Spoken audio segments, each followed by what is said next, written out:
imbaraga ni taranto twahawe kuza hano. Iyi ni taranto twahawe, urayikoresha gute? Ko tuririba kurenga, twehe tuririba kurenga, turabahisi n'abagenzi. Umwami yaragiye, nagaruka azabarana natwe ibyo yaduhaye. Wahawe itaranto zitanu ngo araza, baramubaza ngo ese itaranto wahawe zirihe, wazigize ute? Ngo arahaguruka aravuga ngo databuja, ngo wampaye itaranto zitanu, ngo ndazigenza ngenzuramo izindi zitanu. Ngizi zitanu za mbere, ngizi zitanu za kabiri. Ngo umwami arahaguruka aramuhobera, ngo aramubwira ngo injira mu munezero wa shobuja, ngo uraga ubwami bwagutunganirira.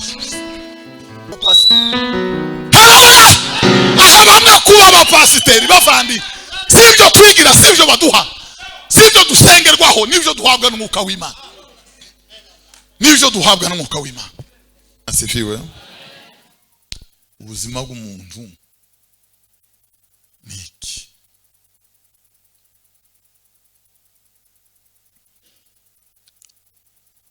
Ubuzima bw'umuntu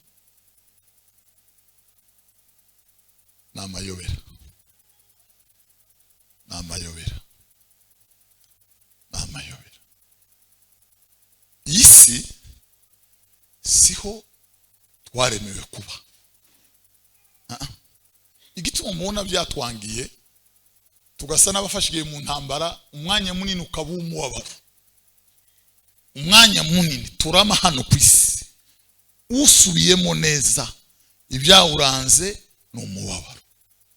Dawidi yaravuze ngo imyaka ya muntu ni 70, ngo niba myinshi zaba 80, nyamara ngo ibyirato byayo ni umubabaro n'agahinda. Nibyo bizoba byararanze icyo gihe cyose cya muntu, nicyo kizoba cyarayiranze. Nagira ngo mbakurinzira ku murima bavandi. Makuru hano hanze abandi batubwira ngo bigiye gucamo, bigiye kugenda neza, ngo bigiye kuba, ngo bwira mugenzi wawe ngo bigiye kumera gutya. Ni motivation y'abaporo, ni motivation n'ukuri kw'Imana yaduhamagaye. Cyangwa umwaka washira ngo uvuga ibintu bizaba, umuntu agafata agasuko akayihuruka ngo uyu mwaka bizogenda gutya, bizogenda gutya. Nta kizoba haba na kimwe, nta kizoba hano mu isi. Naya mahoro birirwa batubwiriza ngo tugiye kuba imibereho, ngo ugiye kuzamuka, ngo ubuzima bugiye guhinduka. Ni motivation. Bwana sifiwe. Tugiye kurangiza. Bwana sifiwe.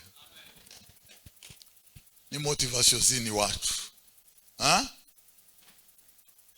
Imana yaturemye tuzoba mu ijuru. Imana yaturemeye mu ijuru, igambirira ko tuzoba mu ijuru. Ese icyo kirumvikanye? Twavuye mu ijuru tuzi nahangaha ino dutuye. Muzi uko bivuze, tumeze nk'ifi yakuwe mu mazi, igeze imusozi niho umunezero wayuba. Tumeze nk'igisiga babujije kuguruka, ubugenge bwaco buba mu kirere n'umunezero wayo uba mu isanzure. Ninde wabona ifi ifite umunezero bayikuye mu mazi? Ni ukuvuga ngo ubuzima tubamo hano twabaye tuvuye mu mazi gatoya, ngo tuze kura muri zuba n'ibihinda biteye ubwoba byano ku isi, ariko dutegereje kongera gusubira si mu mazi, ni mu bwami bw'Imana, ngo tuzobone kuja kunezerwa. Naho hano ni agahe k'umubabaro utsimbura umubabaro, n'ubuzima bw'intimba butsimbura izindi ntimba. Ese birumvikana ba? Kongere tuvuga kandi tubasezera. Bwana sifiwe. Kubera izo mpamvu, ubu nibwo bwenge bwavuye ku Mana. Utwigishe kubara iminsi yacu, uburyo butuma dutunga imitima y'ubwenge. Utwigishe kubara iminsi yacu Mwami Imana, uburyo butuma dutunga imitima y'ubwenge.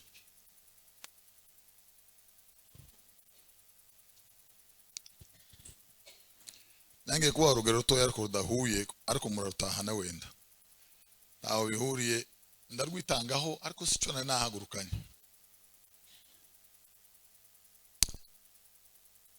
Twagaza tujya kuragira ahantu ku musozi, twaragira nk'inka nka magana ngahe, zirimo imfizi, zirimo imisore, zirimo amashashi, zirimo izara z'ibyana n'iziyazerera nka magana ngahe. Tugahura ku musozi tugateranya imfizi zikiruka zigasara zikamanuka zikivuga imigina zikagira nta bagabo bakuru bahari ari twebwe amaze akabigitangaza, zikivuga tugasara zimwe zikajita tugatanga tukiruka tukazikoza epfo tukazikoza ruguru zindi tugafata umurizo amaze zikatwirukankana ukazusa n'uwagurutse zikaturenza iriya tukagaruka twarangiza kandi tukumva turi muri mudu nziza itabaho. No twagera imbere bakavuga ngo dusobanure ngo umwe izabo undi zabo, bamara basobanura bamwe zibiri abandi akamasa gacutse abandi 80, jewe ngasigara gutyo ngasigara n'umushombwe wo gukura amashuha n'imishiba.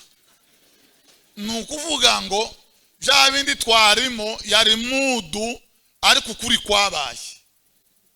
kwabaye sasa, kuri niyo kukiba sasa, ibindi byari ibindi ariko kuri niyo kukisa. Ese ko birumvikana ba?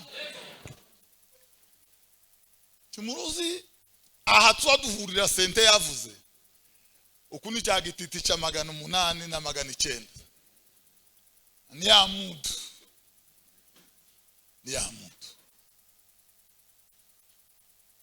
duheze sicyubahiro. Turacyasobanura nibwo tuzaririmba ngo ubwo impanda z'Uwiteka zizavuzwa mu ijuru, ngo umubiri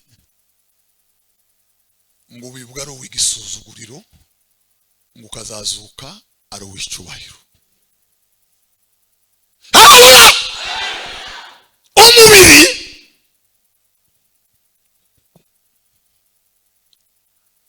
ubibwa ari umunyantege nkeya, uzazuka ari uw'imbaraga. Kandi icyo gihe mbarahirira Imana ibi tubamo ibi muzamubona ibi ntabibayo, ntaho bihuriye n'umugenzi ujibwana, ntaho bihuriye ibisibyo. Hoyaye nicyo gituma Bibiri zivuga ngo uwezwa nagume yeswe, wandura mu mutima nagume yandure. Dore ngo ndaza vuba nzana ingorora.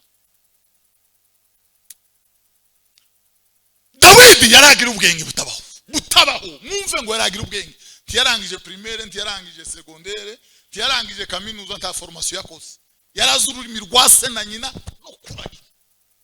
Ndavuga kimwe mu bigaragaza ubwenge bwa Dawidi, ngo bucyara ayobora Israeli imyaka 40 adatera ikorasi ku yindi, ziza zimanuka nk'ibisazi, ntiyumve nawe byabaye sinindi ziramanuka. Dawidi aririmba zaburi, aririmba izamazamuka, aririmba zaburi z'amashimwe, aracuranga inanga, yinjira mu marebe witsemba shingiro noti turi, abaturage barasagatura. Dawidi ngo arabyitegereza, Bwana sifiwe, aravuga ngo utwigishe mwami Imana yacu kuba iminsi yacu, mu yandi magambo unikubane Imana, unkure muri blague, unkure mu gititi, unkure mu gafu, unjana ahantu unganiriza, unibutse ko ndi Kenya, umbwire ngo wotungurwa uri mu nzira, wose bangatana uri muri bisi, wo kwibagira n'abagwaye biryo ntubirangize, iherezo ryawe rizabiriye.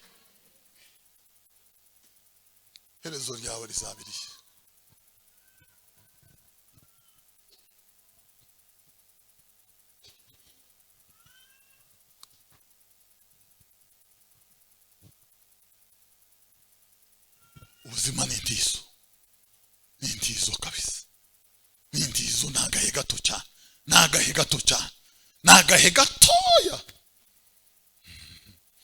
bwaca bugatambuka, bwaca bukibagira, bwaca bukajaye, bwaca bwaca bugasibangatana. Wanaziviwe.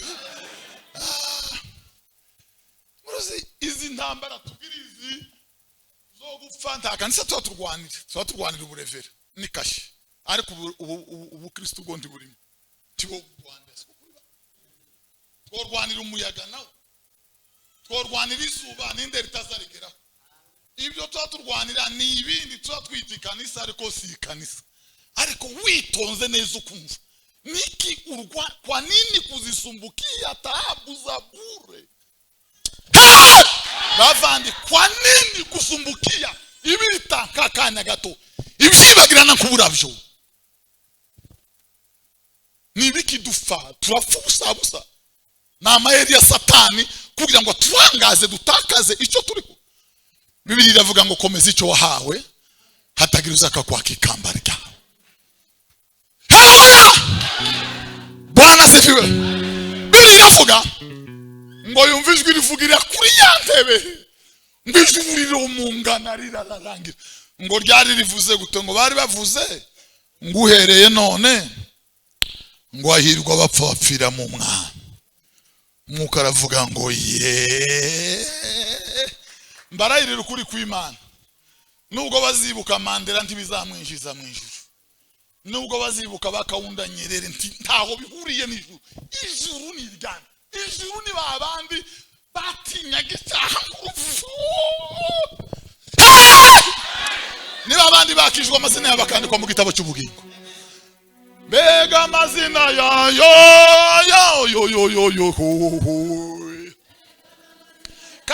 Kandabo sibirangirire. Kandabo sibirangirire. Kandabo ntibanazo. Ntibafite souvenir nini cyane. Kandabo ntibamaritse amateka ahambaye cyane. Paulo yaravuze Bwana sifiwe ngo dusa n'abatamenyekana ariko ngo turi birangirire. Tibazibukwa ntibazovugwa nta kumbukumbu ya. Tamva zimanitse nta mamonima mu mujyi ntahandi ariko ni birangirire mu bwami bwi. Ariko Mana yanje we ya baba bene abo bakorari ntibazwi, bene abo badamu ntibazwi, bene abo ntibazwi ariko data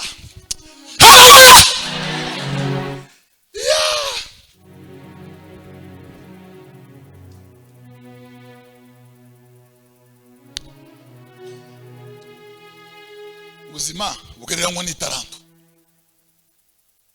Mwami ngo yaragiye kuzinduka amagara bagaragara babwira ngo nimuze mbahereza itaranto. Bavandi iyi ni itaranto twahawe. Aka kanya tubayeho naka itaranto twahawe niki tuzogakoresha. Iyi ni itaranto duhawe. Bamwe bayikoresha iby'agaciro abandi bakayikoresha iby'agaciro gakeya cyane. Siko bimeze? Munsi y'inyumba haba mu bintu byinshi cyane. Bimwe bigakora iby'agaciro ibindi bigakora iby'agaciro gakeya cyane. Jewe gituma ndazorwana mu ikanisa nuko ndawe nzarwanya. Singaba uyu ni secretary wa president w'abanyamasengesho. Sino urwana. Tawe tuba turwana. Tawe mbanganye nawe kandi n'uburevera sikinduga kinini ngo ndafite uko. Hoyaye nakandu be nakangaka kari hanze yanje nkuko ishati rimwe zisigara cyangwa yizana.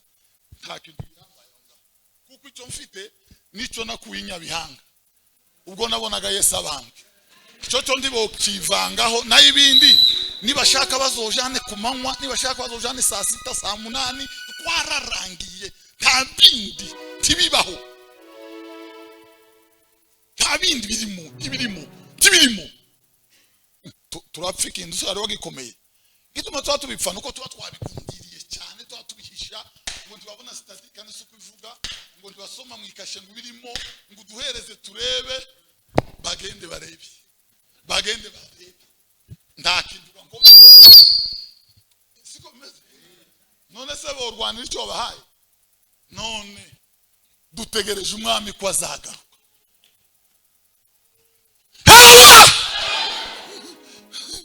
Ibyikise turabura ndikito barabura nicyo bafite bararwanira icyo bafite ariko ni igitangaza. Singaba hano ngaba bazacurika bagacurukura bagende batware ngaba turapfike ibyo bafite ibyo nabahaye yemwe dutegereje umwami ko azagaruka utwigishe kubara iminsi yacu, uburyo butuma dutunga imitima y'ubwenge, utumenyeshe iherezo ry'ubuzima bwacu. Hari umuntu wavuze ngo iminsi umuntu arama ku isi ngo niyo kwitegura gupfa. Iminsi tumara ku isi, mbabwire bavandi, ntidutegereje amazu. Ndahiye Imana yoza ni dalantreta, ni ukuvuga ngo ni nko kuvuga ngo ko ndaje Kampala, ubwo ngeze ari Gonja reka mbe nitwaye, ubwo ngeze ari amazi reka mbe najanye, ariko ko ndaje he? Ko ndaje Kampala, ni Gonja se yankuye hano? Hoye ko ndaje Kampala. Yesu yaje ino ntiyaragiye Galilaya ni Kapernaum, yaragiye Igorigota Nyabihanga, ariko kuko ataragera ngo reka bazuye na Lazaro basi, ngo reka bagende no hejuru y'amazi, ariko safari yake yaragiye Igorigota Nyabihanga. Naho yazaje safari yetu bavandi ntazo mfite mbuze nka ngongeze 50 ntayo mfite, ntayo ndegeye, komeri mfite, ndi muzima wese uko wakaba ukundakeye mu mutwe wanje habana, kuko aho ngana si ku madafari, singana no ku musingi, singene ku izina ryanje ryandikwa aho bandika ibyangombwa muri titre foncier ngo afite metero 50 kuri 40. Ndagambirira ndamaranira nere atodushaka na ibindi ntabihari bavandi, muhumure dutegereje umwami ko azagaruka. Utwigishe kubara iminsi yacu mwana, nuzoza uri ugahaguka gubwa neza, uza wibuka ko umunsi udatekereza. Yobu yaravuze ngo wampamagara no kwitaba mwana, ngushatse kureba imirimo y'intoke zawe. Ubuzima ni taranto twahawe, ubuzima tugira kujya nizi imbaraga, iyi ni taranto twahawe. Aya majwi twicagura nabi, iyi ni taranto Imana yaduhaye. Ubu pasiteri ni taranto Imana yaduhaye. Ikintu cyose dufite ni taranto duhawe, ikintu cyose dufite ni intizo, ni kintu cy'abandi. Bwana se ese mwari muzi ko ari intizo? Erega azagera rimwe bakabikwa kugituye hano, hazagera rimwe bakabikwa kukibahana. Icyo gihe umuntu yagaza yerekwa, byamara gushira akaza yitwaza amagufa, byamara gushira barabimwatse akaza yitwaza utubuyengeshe na mabuye itoroshi. Ese siko bimeze? Amavuta yamara gushira akazatirisha muri agenda, akazaza kureba hana kibagirwa rusi. Mugabo umwe yibagiwe izina rya Yesu ahabwiriza, haravuga ngo ese wahundi bazavuga ngo wapfiriye abantu ngo ninde ba? Iyo byashize se, iyo byashize ngo wahundi wapfiriye abantu ninde harya we? Ngo wahundi bazabafuka yewe kuri ibagi umuvuga butumwa. Ndangiza utwigishe kubara iminsi yacu, uburyo butuma dutunga imitima y'ubwenge. Bavandi iyo tugana si hano tituri nteka mitwe, hatuna ujanja kandi ku ruhande bavandi, niko kuri kw'Imana data wa twese.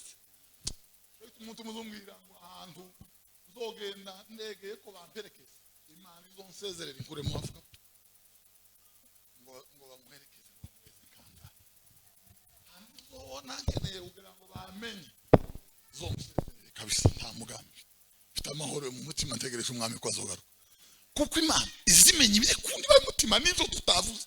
Imana raza ntizireba iminwa k'abaturage, Imana ntizireba inyinya k'abakobwa b'abashaka. Oya, Imana izayitegereza indi bari mutima, ngo amaso yayo nikibirimo ibijumuriro, izimenenga nishati igahurukiriya kundi ba tisubiza iby'iminwa yavuze ikavuga icyari kundi bari mutima. N'iki Imana izisubiza, ni nako Imana ituzi, ni nako izitureba, ni nako tuzoja mu ijuru. Tubizoja mu ijuru bishingiye ku byo twavuze, tuzoja mu ijuru bishingiye kuri mu mutima. Iriya Bwana sifi.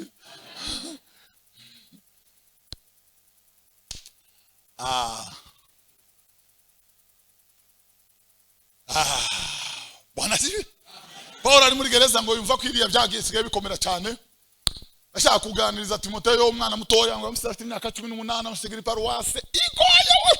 Hari abapfumu nkakurya kubigora bituza gashara, hari isatumba hari Arutemi, hari Diana, ibigirwamana byagaza birema mu kazi rimwe kugeza mwiyinga. Isi yarasaje, abantu baratombotse ngo baturukira Paulo rimwe ngo baje ahantu muri gare bararirimba baravuga ngo Arutema Imana yacu irakomeye. Amaze ngo barasirimba umunsi urahengana. Umuntu abwira Pawulo ati barakumena umutwe witaze bana babwana barakaye n'ingimfizi ngo n'ingindubu yafatiwe ibibwana byayo barakumena umutwe. Ngo Pawulo ahungana agahinda n'ikizizi. Priscilla nakwira ngo baramuherekeza. Ngo baramumanuka no mugezanye Kinkereya. Ngo yibuka ko yaramaze imyaka nk'ingati yogosheshe. Ngo yinjira muri sala baramwogosha. Ngo arangije atuma Priscilla nakwira. Ngo arabwira ngo nibasubire mu rwa mubwirire bakuru bitorero ngo baze baganire base.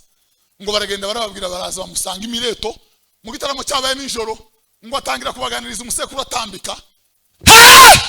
Ariko ngo arababwiye ngo muje muragira umukumbi w'Imana nk'abazowubazwa. Ngo mwaheshejwe n'umwuka wera kubera bunge bavandi. Teoloji nzi yatugiza abapasiteri. Teoloji nzi yatugiza bungeri b'abakristo. Famiye n'ubuhunzi si occasion yo tuma tubavasteri kuviyo twaraga siyo byatufamo. Bibiri iravuga ngo uwo mwaheshejwe n'umwuka wera w'Imana nuko uwo mwuka ngo atanga impano kuko yashatse ngo ahabamwe kuba abapasiteri.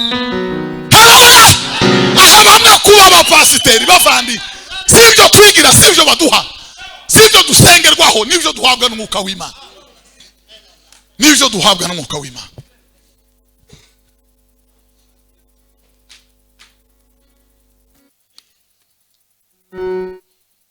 Bwana sifi. Bibiri iravuga ngo umuseka utambitse ngo Pawulo ageze ku nkombe ngo begamiranya amajosi ngo bararira ngo barizwa niki ngo yarababwiye ngo ntibazongera kumubona.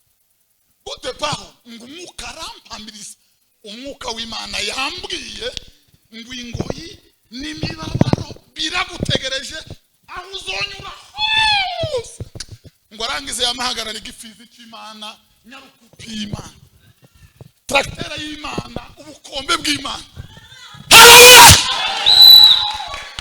Ngo aravuga ngo simbona ku bugingo bwanjye rw'agaciro ngo ndeke kurangiza imirimo Imana yampaye.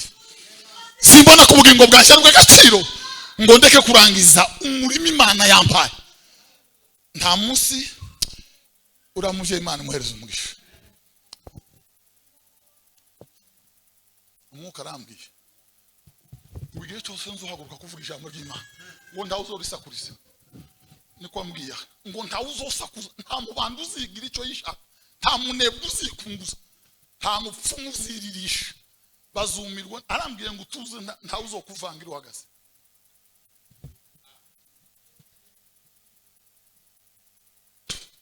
Yesu icyubahiro.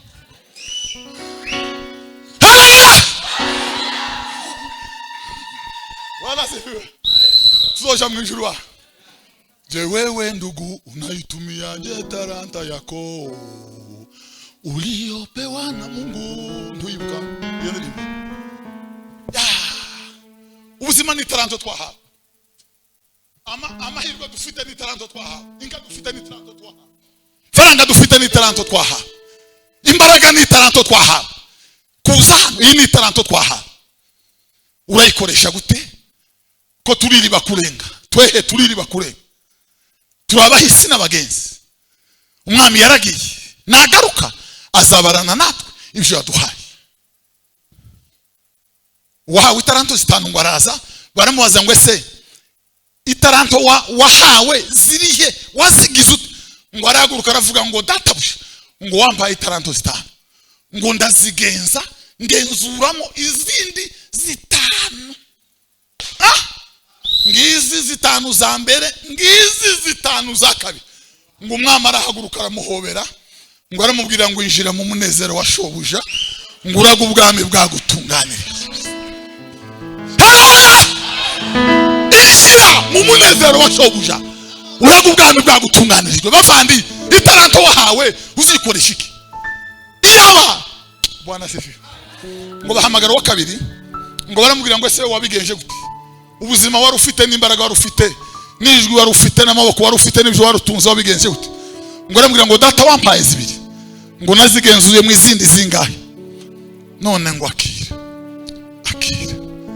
nawe ngo aramubwira wanasifiwe ngo ufite byinshi ngo azegurirwa byinshi ngo injira mu munezero washoboje, ngo uraga ubwami bwagutunganirijwe uhereye ku kuremwa kw'isi. Itaingia lango lake na sifa moyoni, itaingia kwa shangwe kuu. Ya.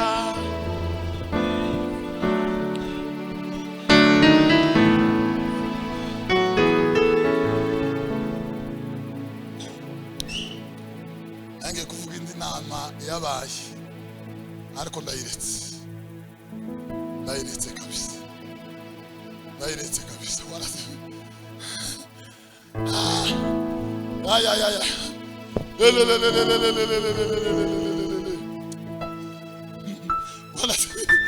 Ariko tuzajya mu ijuru we. Noneho ngo bahamagara wa gatatu batese itaranto wajana iri he? Ngo yamaza ngo databusha ngo namenye kuri umunyamwaka, ngo uzusarura utabibye, ngo ugashakira utabikiye, ngo wambaye itaranto yawe urengi bya urabifite kindi ni kunshakaho. Shebuje ngo aramubwira ngo wa mugaragu w'umugome. Bavandi ijwi Imana yaguhaye yaramubwiye ngo iyo uza kumenya ko umugome kudafata iyo taranto ngo uyihereze abazi kuyigenza ngo bayikoreshe neza, ubu ngarutse sinari gukuramo inyungu, sinari kuyisangana inyungu. Bavandi izo mbaraga Imana yaguhaye, iryo jwi Imana yaguhaye, iyo baza kurihereza runaka, Yesu yosanze inyungu hano kwisi.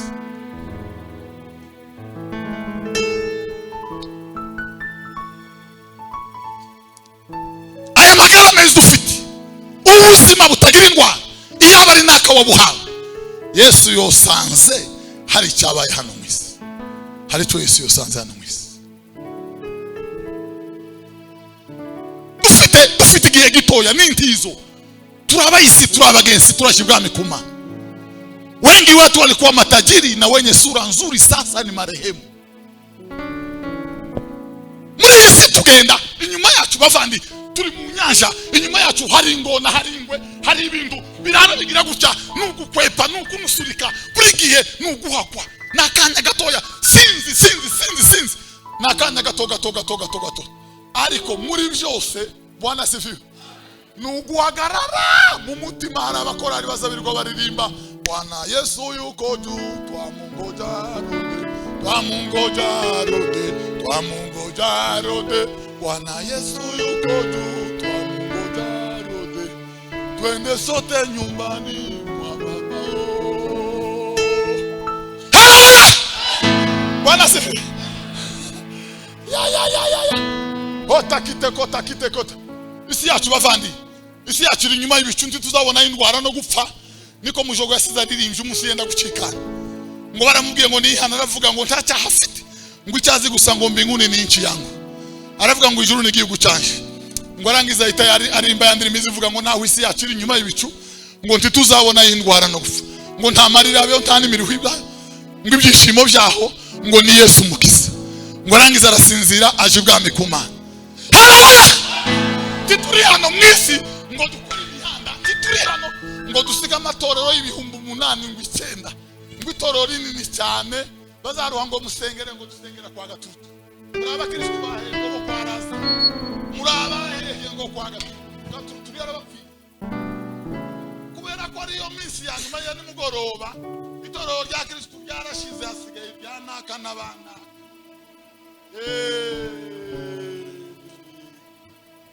Araje yo.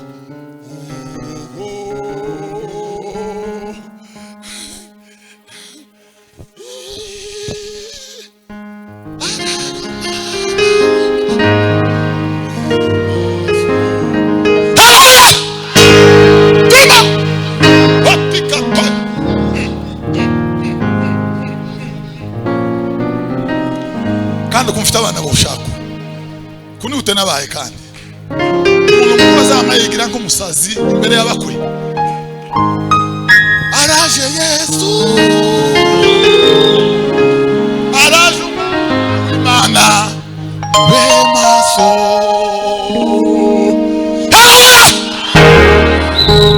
Bwana sifiwe sana.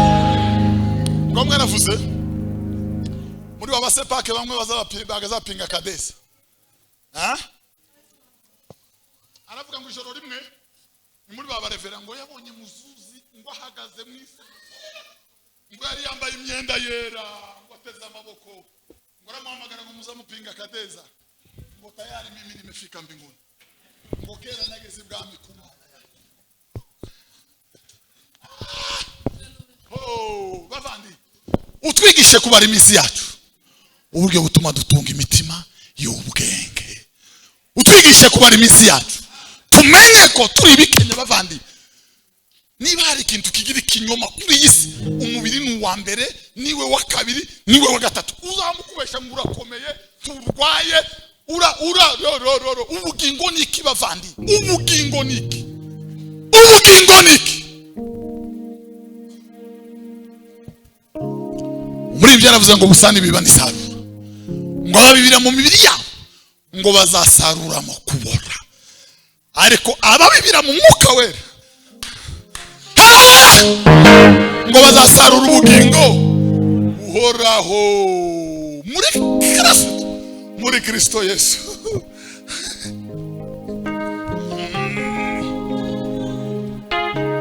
Mube maso, araje Yesu, araje Umwana w'Imana. Mube maso,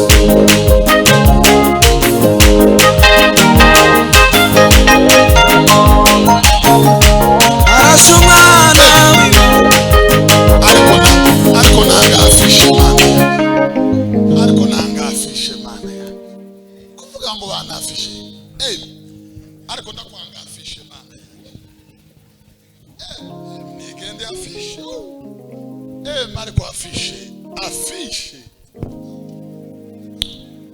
Umusore umwe azavuga amake y'umukristo yarambwiye, turi abantu babiri twitonze, arambwira sinzi ukuntu bishe, arambwira ngo umunsi umwe bamutumiye ahantu ngo basora afishe, ngo arangiza yishira kuri stati, kuko umuntu azabona ino nta mavuta agira, ariko yagera i Burundi akaza twereza utuvideo twiwega, avuga ngo kuvuga ati mwaranirengagije, ariko dore abandi bampaye agaciro bene uko nguko. Noneho nakari gaciyemo ngo amare afata ya stata yishira ya afishe yishira kuri stati yiwe. Yarambwiye ngo nijoro uhaje umuntu amureba igitsure ngo aribura, aramureba ngo aribura, ngo arangize ngo aramubwira ngo ese nawe utangiye kunanira, nawe urananiye, nawe urananiye, nawe urananiye, utangiye kunanira.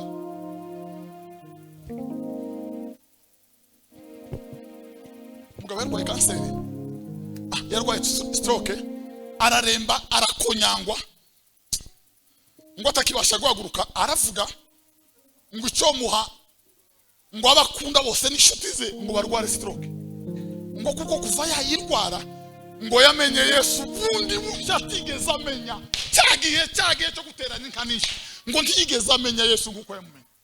Aravuga ngo niba kurwara stroke bingana gutya ngo byohesha abantu kumenya Imana yambaye mubiri, ngo icyo muha abakunda bose bakayirwara ngo bakamenya Yesu wabambwa akazuka.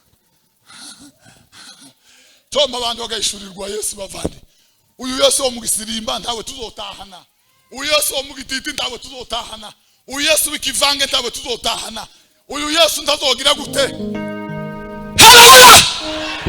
Mwami Imana utwigishe kubara iminsi yacu. Inkani zibyara uzuvuga ngo Mwami Imana utwigishe kubara iminsi yacu. Ibiti nibikura, imiberoshi n'imikindo, imyerezi y'Irebano, Mwami Imana amaso yacu uyakebukishe kurora kubitagira umumaro. Utwigishe kubara iminsi yacu, utwibutse ko turi bikenya, utwibutse ku munsi umwe tutazaba tukiri muri isi. Ese muzamwibuka ku munsi umwe bazoduherekeza tugiye iwacu. Erega uko twarazindutse nidupfa siho tuzoba tuvuye iwacu, ahubwo no tuzoba tugiye iwacu. niho tuzoba tugiye iwacu hakurya ya rwaruzi, hakurya ya rwaruzi, hakurya ya yo yo yo yo, hakurya ya yo yo yo. Kandi ngo tuzaruja bukabanyamurenge bose, sabira bose n'abanyafrika uzaruja bukaba abandi. Mu Baheburayo haravuga ngo ari abamarayika bazabahagara ku ngombe yo hakuno, ngo bakarambura ibiganza gufata abagenzi bemewe n'Imana, ngo bakavuga ngo turabagaragu bisumba byose, ngo twatumwe gukora umurimo wo gufasha abazaragwa gakiza. Haleluya. Ngo bakabambutsa, ngo bagaterera wa musozi uko juu ya nyota zote kuna nchi yenye mema, Yerusalemu takatifu.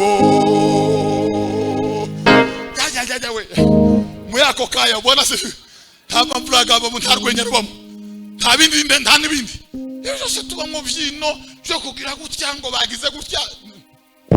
Mwami Imana utwigishe kubara iminsi yacu uburyo butuma dutunga imitima y'ubwenge. Ubu ni bwo bwenge nuko tuzajya twibuka ku munsi umwe tuzava muri iyi si, tuzaje iburyo cyangwa tuzaje ibumoso.